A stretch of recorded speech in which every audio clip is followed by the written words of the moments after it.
নমস্কার বন্ধুরা, সুমনা কুকিং সবাইকে স্বাগত জানিয়ে আজকে রেসিপিটি শুরু করছি। আজকে আমি বানাবো একদম নতুন স্বাদের খুবই সুন্দর সুস্বাদু স্বাদের ডিমের একটা নতুন রেসিপি। এটা খুব অল্প সময়ে খুব তাড়াতাড়ি হয়। তো দুটো সরু কুচনো আলু নিয়ে আর ডিম নিয়ে আমি রেসিপিটি তৈরি করছি। খুবই তাড়াতাড়ি এই রেসিপিটি হয়। তো প্রথমে আমি ডিমগুলোকে সিদ্ধ করে নিয়েছি। ডিমের মধ্যে আমি টমেটোটা দিয়ে দিয়েছি, টমেটোটাও সিদ্ধ হয়ে গেছে।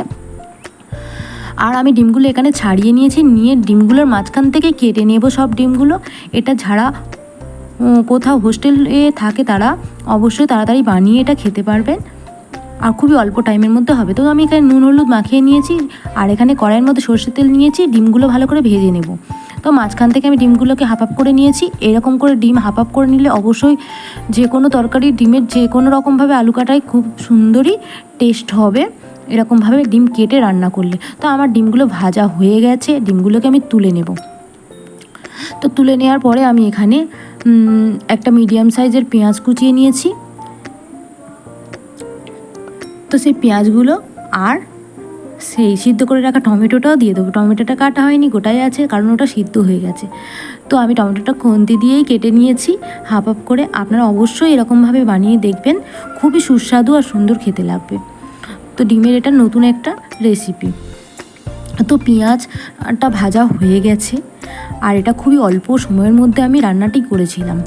তো এখানে আমি কিছু মশলা অ্যাড করে দেবো। এখানে রসুন বাটা 1 চামচ দিয়ে দেবো, আর রসুনটা ভালো করে আবার তেলের মধ্যে নাড়িয়ে নেব। দিয়ে দেবো এক চামচ আমি আদা বাটা, আর তারপরে দিয়ে দেবো এখানে হলুদ গুঁড়ো দিয়ে দেবো, লঙ্কা গুঁড়ো দিয়ে দেবো, সমস্ত রকম মশলা যা আছে অ্যাড করে দেবো। তো আমি এখানে দিয়ে দেবো হলুদের গুঁড়ো 1 চামচ মতো দিয়ে দিয়েছি, আর দিয়েছি নুন, আর দিয়েছি এখানে লঙ্কার গুঁড়ো, যে যে স্বাদ মতো দেবে। আমি অল্প একটু জল দিয়ে আমি এইটা মশলাটা যাতে না ধরে যায় সেই জন্য অল্প পরিমাণ জল দিয়ে কষিয়ে নেব মশলাটা। তারপরে সরু সরু করে কুচনো আলুগুলোকে আমি সেই মশলার মধ্যে দিয়ে দেব, দিয়ে ভালো করে মশলার মধ্যে আলুগুলোকে কষিয়ে নেব।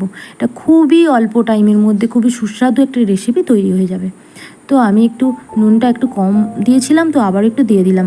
নুনটা অবশ্যই স্বাদ মতো দেবেন, আর লঙ্কা যে যেমন ঝালের পরিমাণ খেতে পারেন তেমনভাবে লঙ্কা দেবেন। তো আমি এখানে কষানো হয়ে গেছে, আমি এখানে পরিমাণ মতো জল দিয়ে দেবো। তবে এই তরকারিটা একটু মাখা মাখা হলেই খেতে ভালো লাগবে। আমি ঢেকে দিয়েছি। তারপরে যখন ফুটছিল ডিমগুলোকে আমি ঢেলে দিলাম তরকারির মধ্যে, আর কিছুক্ষণ ফুটতে থাকবে। দেখতেই পাচ্ছেন কালারটা খুবই সুন্দর দেখতে হয়েছে, আর রেসিপিটি খুব সুস্বাদুও খেতে লেগেছিল। আপনারা অবশ্যই ট্রাই করবেন এই রেসিপিটা, আর আপনাদের অবশ্যই ভালো লাগবে। তো রেসিপিটি কেমন লাগলো অবশ্যই কমেন্ট করে জানাবেন, লাইক করবেন আর ভিডিওটি শেয়ার করবেন। আর দেখতেই পাচ্ছেন কতটা সুন্দর কালার এসছে। তো আমার একেবারে রেডি হয়ে গেছে রান্নাটি, নামিয়ে ফেলেছি। এবার গরম গরম ভাতের সঙ্গে পরিবেশন করব।